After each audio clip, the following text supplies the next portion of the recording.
Bueno, buenas noches.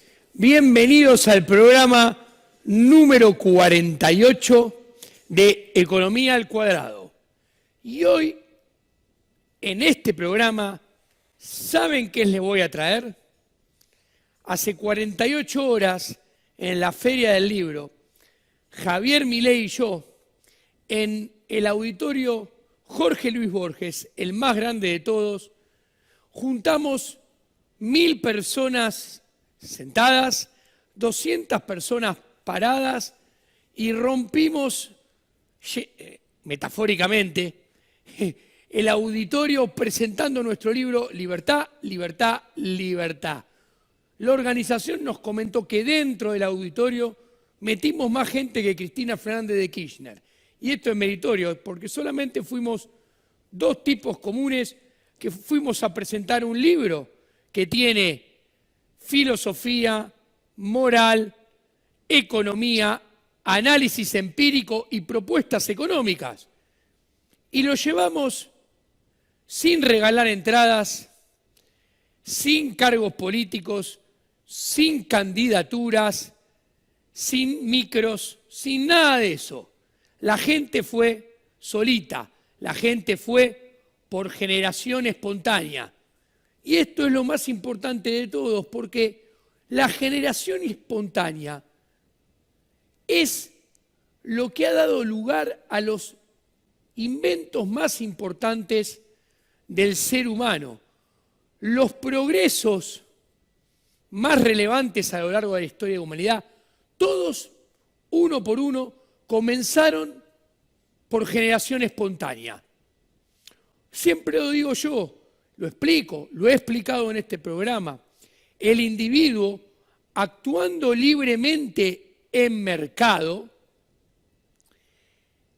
produce las grandes transformaciones de la realidad. El individuo es el que transforma la realidad, interactuando libremente en el libre mercado.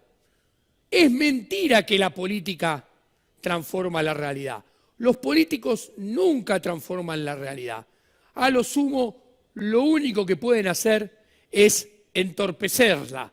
Y luego se llenan la boca cuando sacan una ley que lo único que hace es legalizar y terminar legitimando un comportamiento, una transformación social que ya estaban puesta en práctica años y años y décadas antes.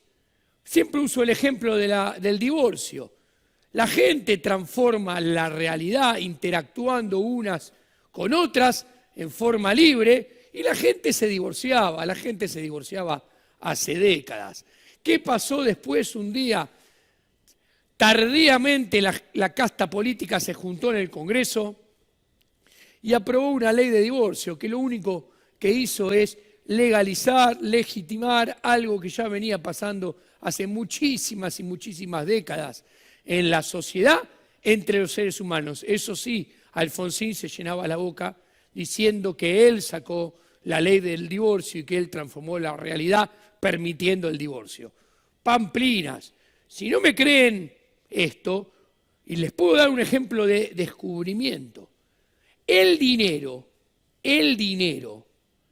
surgió así, surgió por generación espontánea, en libre mercado, a partir de los intercambios indirectos que empezaron a hacer las personas en forma libre, en forma voluntaria, en libre mercado.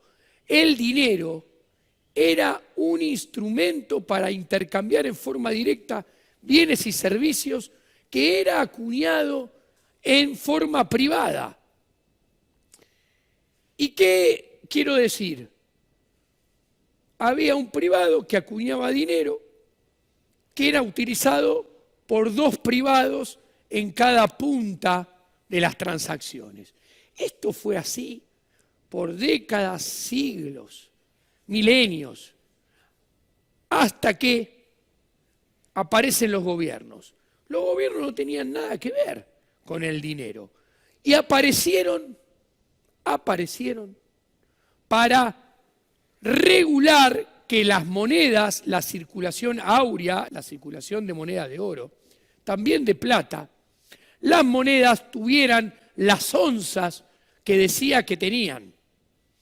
¿Y qué hacían cuando apareció el gobierno? Los reyes, los monarcas, en repetidas oportunidades, llamaban a cambiar las monedas viejas por monedas nuevas. Y entonces recibían, la gente le entregaba las monedas de 20 onzas y los monarcas devolvían monedas con 14 onzas, pero que decían 20 onzas. O sea, la primera intervención del Estado, de los gobiernos, con el dinero, ¿qué fue? La lima. La lima que limaba las monedas y sacaba el oro y la plata. Entonces, ¿qué hacían? Con ese oro y con esa plata que limaban, se lo quedaban para la corte. Y se vivían una vida bárbara. ¿Y qué generaba esto? Inflación, porque después cuando los privados iban con las otras monedas, las monedas no valían lo que decía que valían.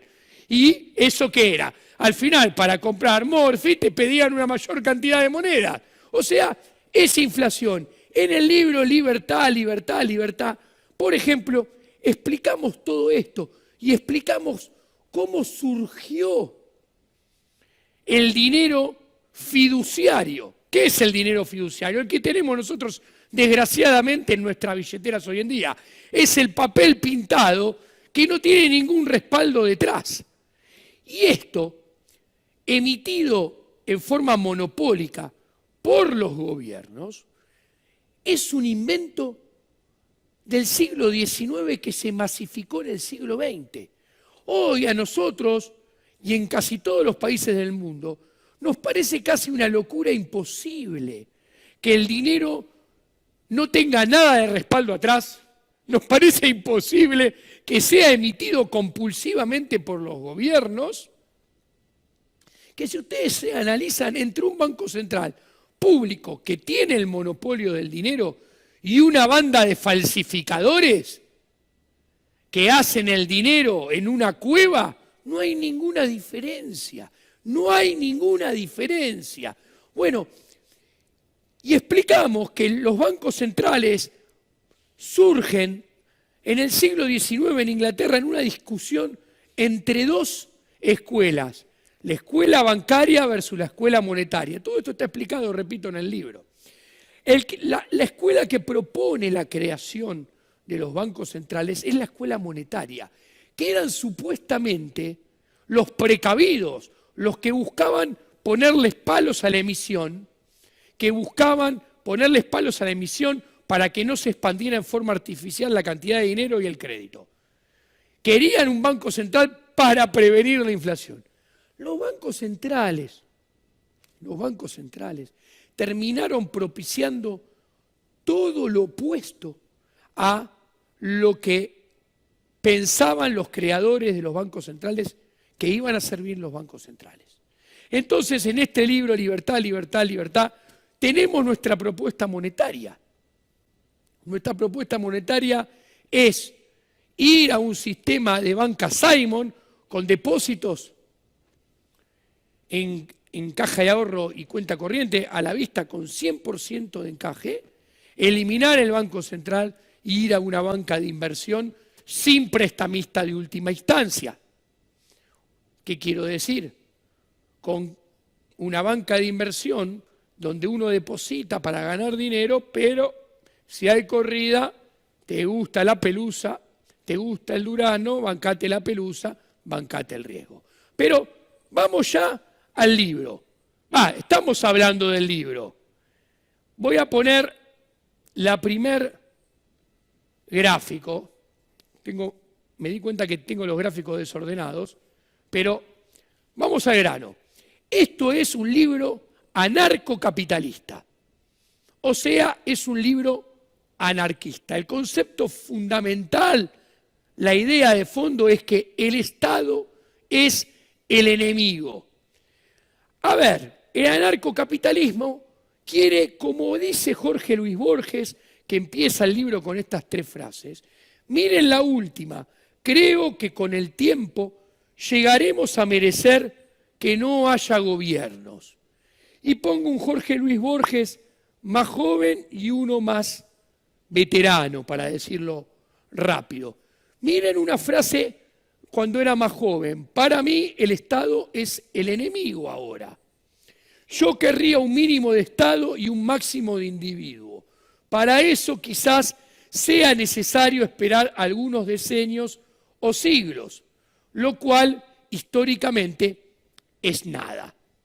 Si ustedes analizan y ven las tres frases, hay una evolución en el tiempo en la cual Jorge Luis Borges se pone más extremo y hace un viaje más pronunciado al final y se convierte en un anarcocapitalista, en un anarquista. ¿Por qué? Porque cuando uno, y esto yo les aconsejo, uno empieza a leer esta literatura, empieza a leer a Rothbard, empieza a leer a Kirchner, habiendo leído a Hayek, Mises, toda literatura que no está en la educación pública, ya sea de gestión estatal o ya sea de gestión privada, uno se da cuenta que el camino correcto es este. Porque los que te dicen que la anarquía, o el anarcocapitalismo es imposible, te dicen que es imposible básicamente porque el hombre no está capacitado a gobernarse por sí mismo. Lo cual, si lo piensan, cuando proponen un gobierno y proponen un Estado, entra en una inconsistencia feroz, porque si el hombre no está capacitado para gobernarse a sí mismo, menos va a estar capacitado para gobernar a otro. ¿Está claro? Y otra cosa que quiero resaltar es que el anarcocapitalismo sí se puede aplicar. Tiene una gran diferencia con el anarquismo tradicional que todo el mundo conoce. El anarcocapitalismo, al creer en el mercado, que el mercado, ¿qué es el mercado? El mercado es un sistema de cooperación social. ¿Por qué? Porque yo para adquirir los bienes y servicios que necesito para satisfacer mis necesidades, tengo que comprar dinero, tengo que hacerme del dinero. ¿Y cómo compro dinero? Produciendo bienes y servicios que les sirva a mi prójimo. O sea, tengo que producir bienes y servicios que a mi prójimo le permitan satisfacer sus necesidades. Cuanto yo produzca bienes que satisfagan mejor las necesidades de mi prójimo y lo haga de mejor forma y a mejor precio, mi prójimo me va a pagar más. Entonces ahí nos damos cuenta que el mercado es cooperación social. Dista mucho el mercado de ser lo que nos enseñan en la educación pública.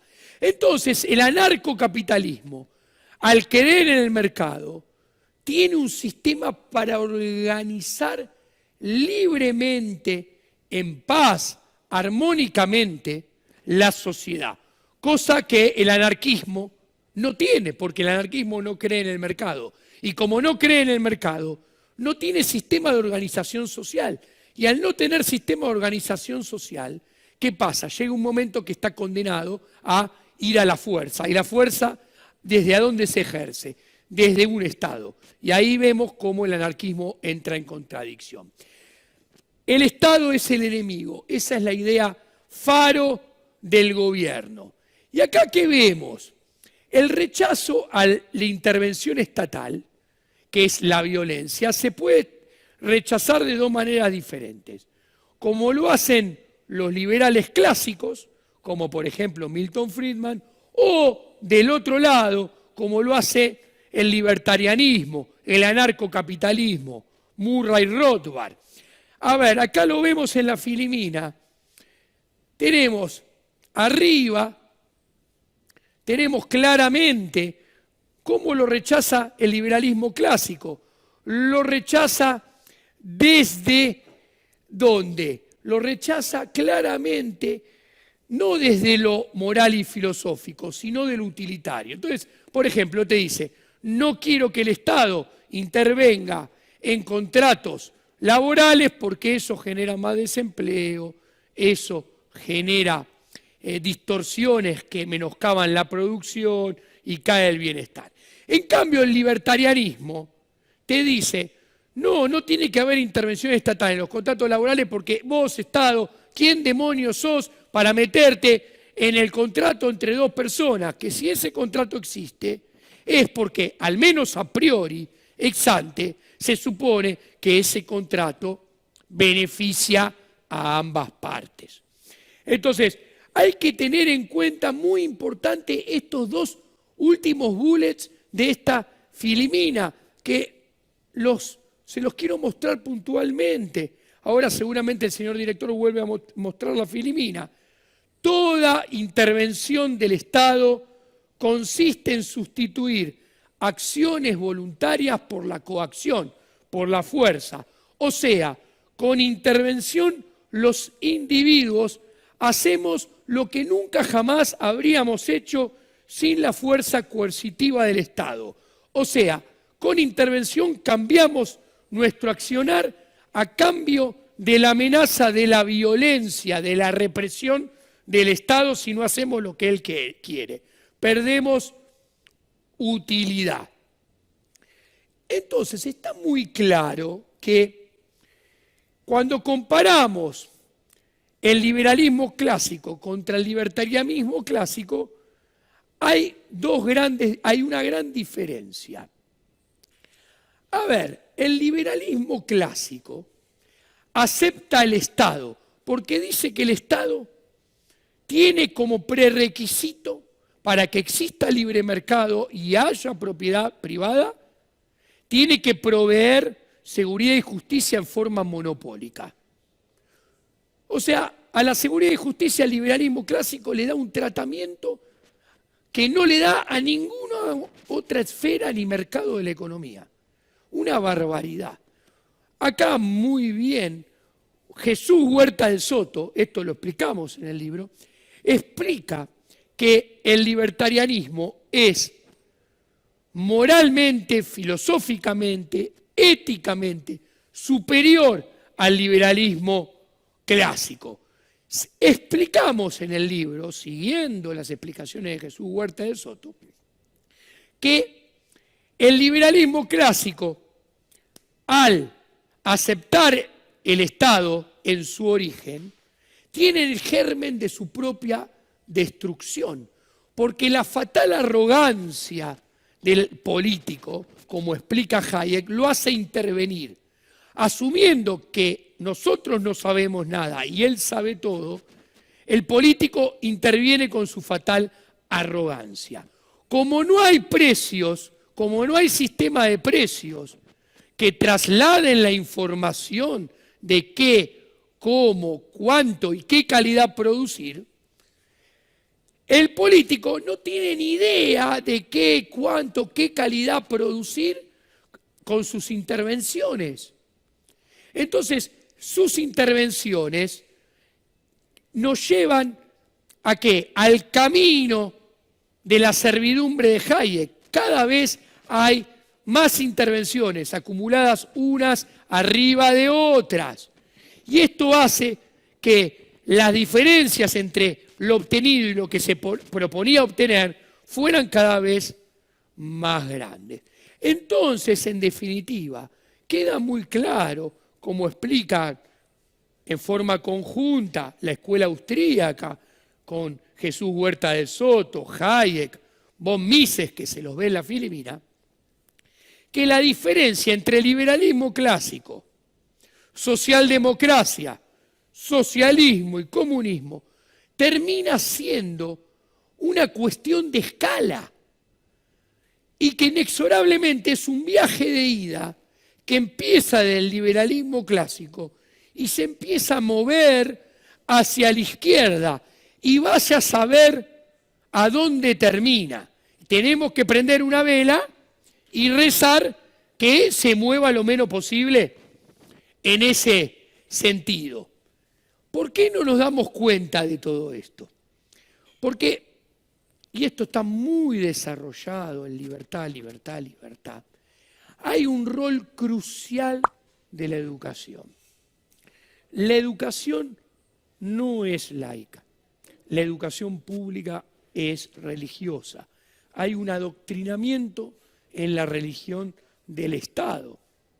A ver, acá podemos ver las filiminas, el chart. La educación pública tiene como rol fundamental adoctrinar en la religión del Estado.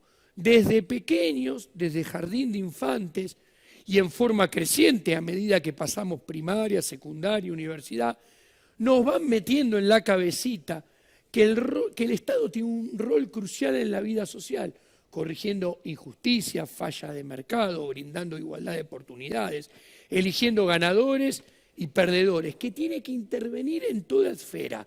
Y además, los políticos, porque la clave son los burócratas, el Estado no existe. En realidad es un conjunto de burócratas que se juntan en una oficina, que son miembros de un partido político, que son seres humanos como nosotros. Entonces persiguen su propio beneficio, pero tienen todo un grupo de cortesanos, un establishment académico, que no solo justifica, sino que apoya la intervención estatal en forma creciente, cada vez mayor. Los docentes, los profesores, los directivos son curas, cardenales, obispos de una iglesia organizada en torno a catedrales llamadas ministerios de educación, que delinean las políticas educativas funcionales a la casta política.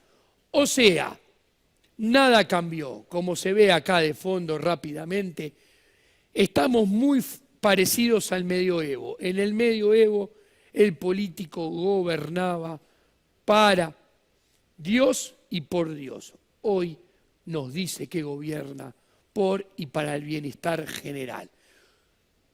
Explicamos en el libro, nos dicen que el anarcocapitalismo es utópico. No, es un faro hacia el cual nos tenemos que dirigir. Y ese faro nos indica, como Borges mostraba al principio, que es un camino de ida, que todo movimiento en ese sentido es en el sentido correcto y que además es poco, que tenemos que seguir yendo en ese sentido como mostraban las palabras de Borges.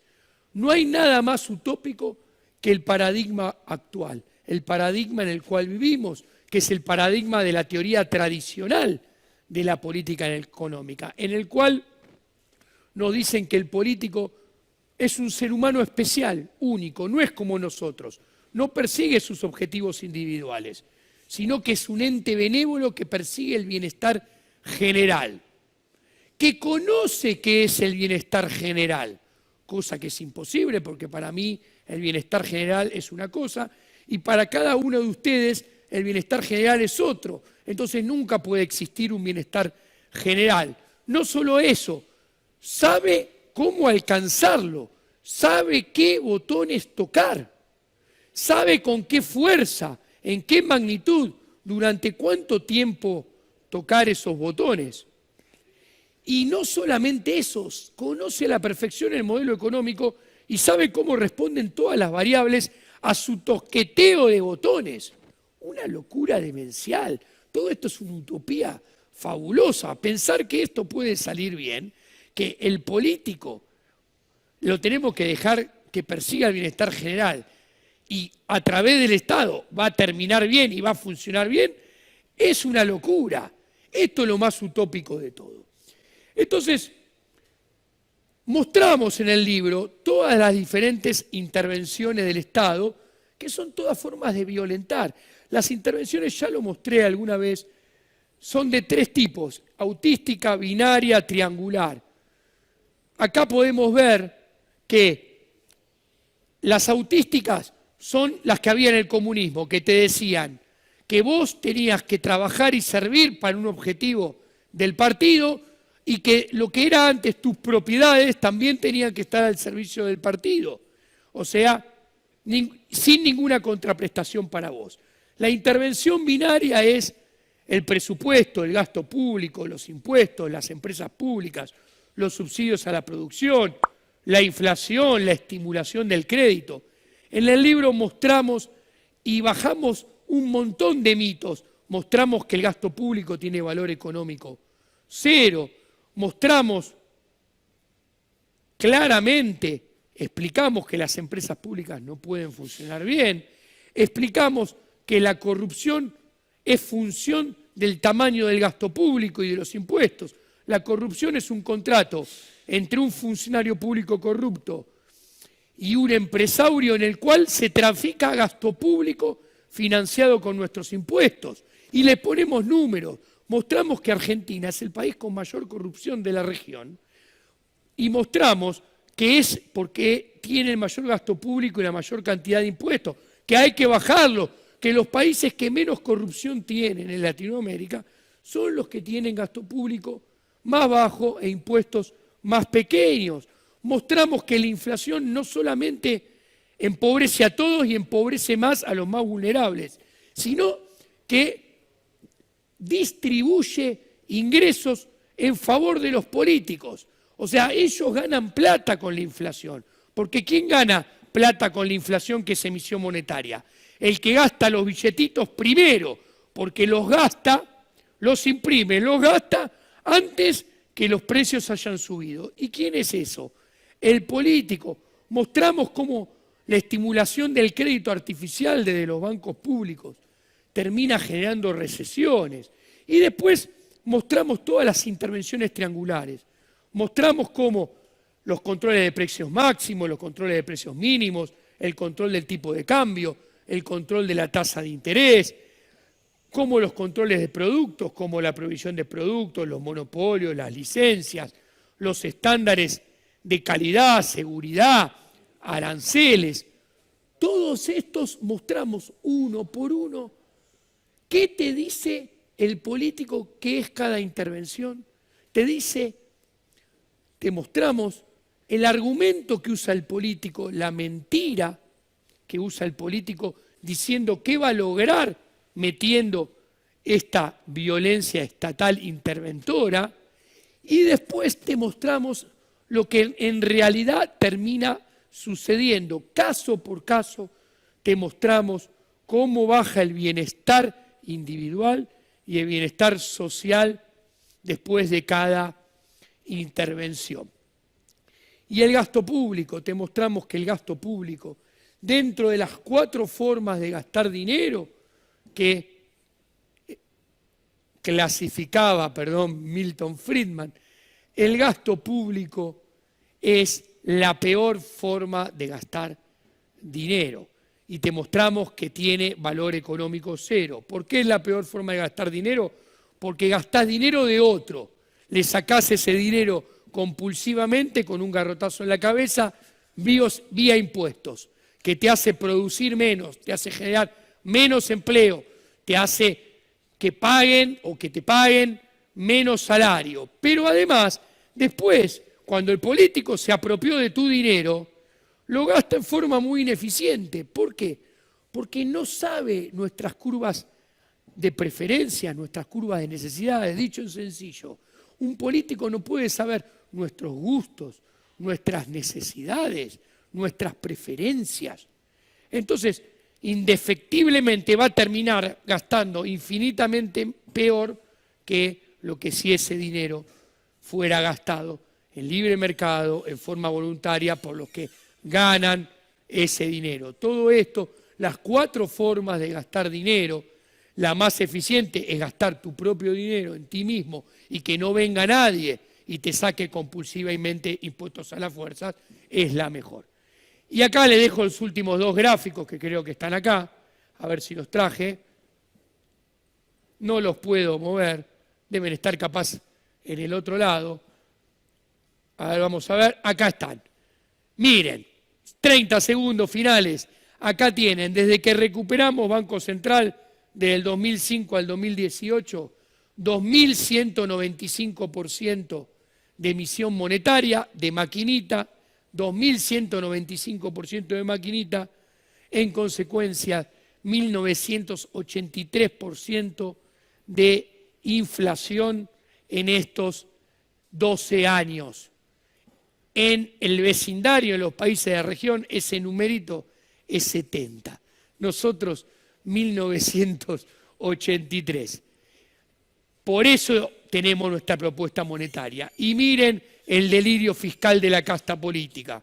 Miren acá lo que aumentó el gasto público desde el 2003 a la fecha.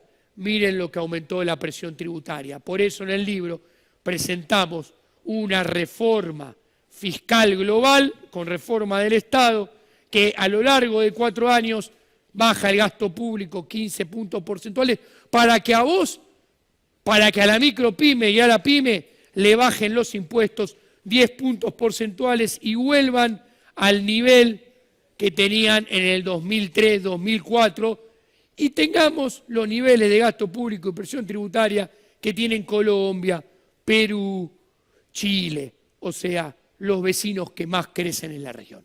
Bueno, buenas noches, esto ha sido todo por hoy, espero que hayan disfrutado la presentación de Libertad, Libertad, Libertad. Muchas gracias.